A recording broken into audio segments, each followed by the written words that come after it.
does that mean Ohio State should try to emulate everything Curt Cignetti does? I would say no, but also this year, the top 30 players, the 30 guys that mattered for Indiana, 12 of them were portal adds this offseason. Ohio State, it was 4. Georgia, it was 2. Bama, it was 3. Ole Miss, it was 17. So, I don't think you have to get to a third of your roster as offseason portal ads, but you probably got to have more than 4. Well, you've been championing this for a long time, my friend. The SEC, as it was known, is officially dead.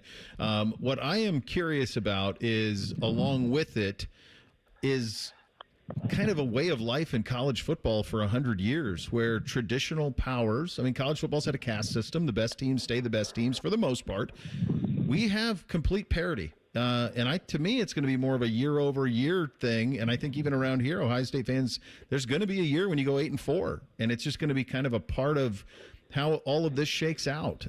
Where do you stand on what is really quickly a brand new landscape in college football?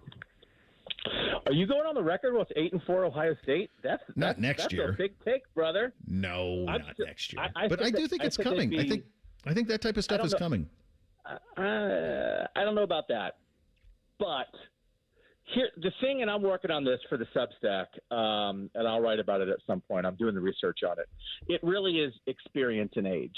It's number of seasons that your best guys have played. It's number of snaps your best guys have played.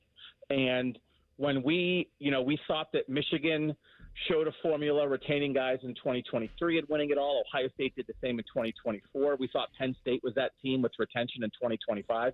It doesn't really matter how you do it, whether it's retention or getting guys in the transfer portal. Indiana's old. Mm-hmm. Miami's pretty old. Ole Miss is pretty old. Now, those are all old because their guys played elsewhere. And then they got veteran established players in the portal. But I'm really going to be on the lookout for age. And we saw that happen in college basketball. When we were in the one-and-done era, and then it was like, well, if you have smaller schools who can keep guys around for 4 years, that's how you even the playing field. And so, we had an era. You look at Georgia. I did part of this research. Georgia in 2022, when they repeated, they were so young. They had no experience, and it was okay. They had a path to it. You were still – that was the last vestige of that era of, if you have a great recruiting class in year 3 before they jump to the NFL, you can win. That's kind of what Ohio State tried to do this year. Ohio State this year, even though they had some guys like Kenyatta Jackson and Caden Curry who'd been around, number of snaps they played, they were so much less experienced than last year. And then they lost to 2 teams in Indiana and Miami. Miami's had some 6-year guys running around. Indiana has some 6-year guys running around. And that's because of NIL keeping guys in school, because of the portal letting them move. Age and experience has evened the playing field for the teams that were winning with third-year guys who are 5-star recruits.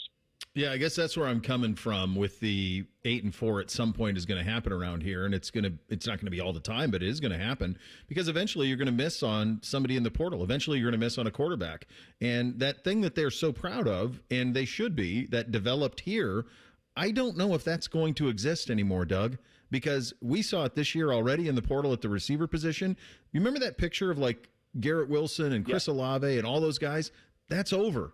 You can't afford to have to pay 5-star receivers and have them all in the room. It doesn't work anymore.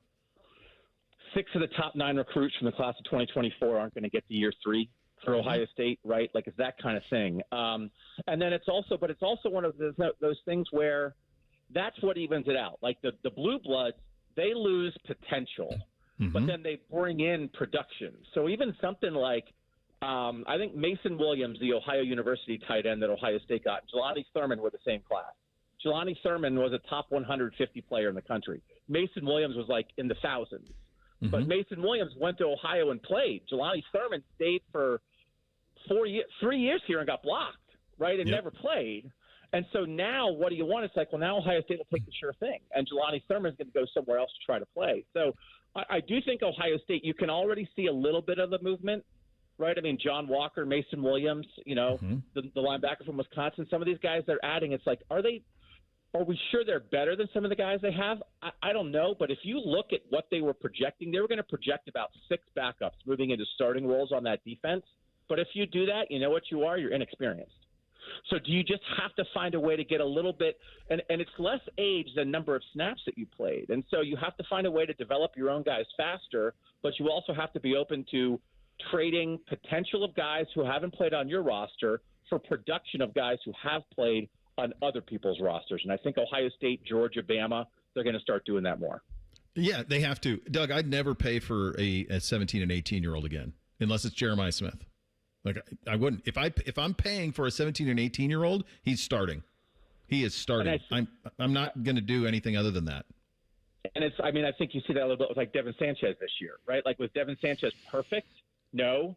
Was he a 5-star from Houston that you wanted to show him that you like him, that you wanted to develop him? By the end of the year, the snaps he got against Miami were pretty good, right? I talked to Devin Sanchez. He knows there were some ups and downs, but like a guy like that. But then the hard part is you play a guy like Bo Jackson, doesn't mean he stays. You don't play a guy like Aaron Scott, doesn't mean he stays. Like, you can get it coming and going with some of the young guys. So I think there's going to be two things that might shift this a little bit. One is if we get to enforceable contracts where at least you can sign a guy for like 2 years, right? Yeah. So that like you're getting a little bit of certainty. And I don't think that's an unfair thing. And however you get there, you get there.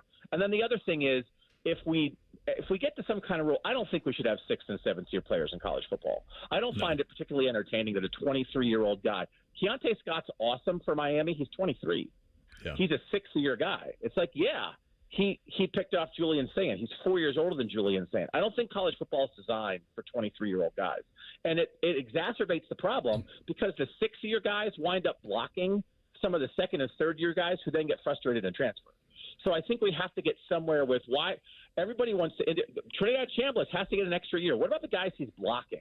Diego Pavia wants to play until he's 28. What about the guys he's blocking? There's a league for them. It's called the NFL. Yes. And so I think we have to get to a point where we're getting the 6th-year guys out of college football because it's too easy of a way to win. It's like, oh, wait, our 24-year-old beat your 18-year-old. It's like, of course they did. They could babysit them, right? So I think that might even itself out if the sport fixes itself that way. Yeah, wasn't Carson Beck in the same recruiting class as C.J. Stroud? Yeah, Carson Beck's a 6th-year guy. Yeah, Keontae Scott and Carson Beck were both in the same recruiting class as C.J. Stroud. Yeah.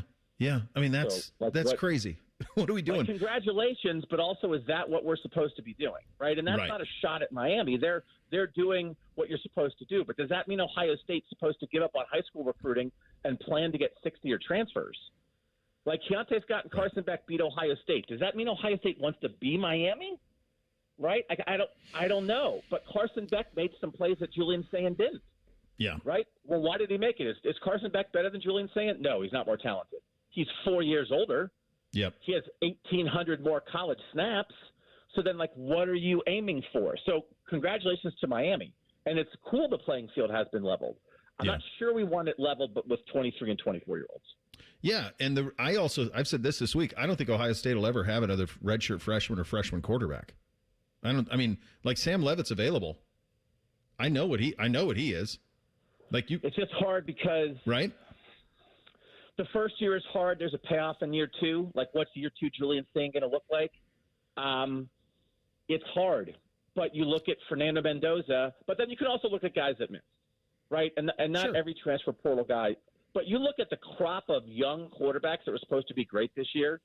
DJ Lagway, right? Like there's it's not just so you end up if you can have someone else take your lumps and you get the finished product, it can be super attractive. But on the other hand, all Ryan Day wants is year 2, year 3 of his quarterbacks to really get to know him.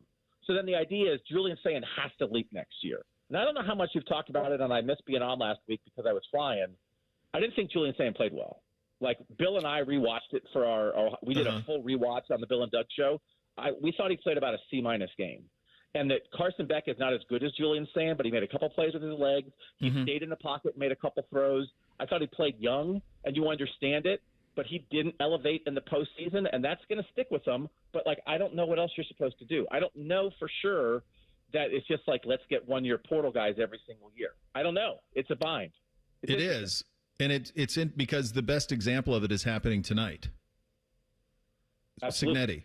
I mean, this is the most remarkable thing, as far as I'm concerned, in the history of college athletics, what he's done. I mean, it's nuts what he's done. He made the best program the best. He made the worst program the best program in 2 years. In 2 years. I mean, it's hard also. He might be best college football coach we've seen in 50 years. You know, like I don't, right? I mean, outside of Saban, right? Like I don't, like it's also, you want to replicate that. Also, that guy might have the special sauce. So you can chase something, right? I mean, I believe it. I've said I think they're the new Clemson. I don't think they're going anywhere. I think this is going to be a 5, 7, 10-year run, right? I don't think they have to vanish into the night. But does that mean Ohio State should try to emulate everything Curt Cignetti does? I would say no, but also this year, the top 30 players, the 30 guys that mattered for Indiana, 12 of them were portal adds this offseason. Ohio State, it was 4. Georgia, it was 2. Bama, it was 3. Ole Miss, it was 17. So, like, I don't think you have to get to a third of your roster as offseason portal ads, but you probably got to have more than 4. Yeah. Oregon had 9. So I think you can see this with some of the stuff Ohio State's doing in the portal. I think you're seeing a little more portal aggression. I think you're seeing a shift. I don't think Ohio State should do exactly what Indiana does and give up on the high school stuff in favor of all portal all the time. You know why Indiana does it, but Ohio State should slide, and I think is sliding more that way, but not quite as far. Yeah, crazy time in the sport. The content's incredible. You do some of the best of it, buddy. It's always a pleasure to have you on. Thanks for your time.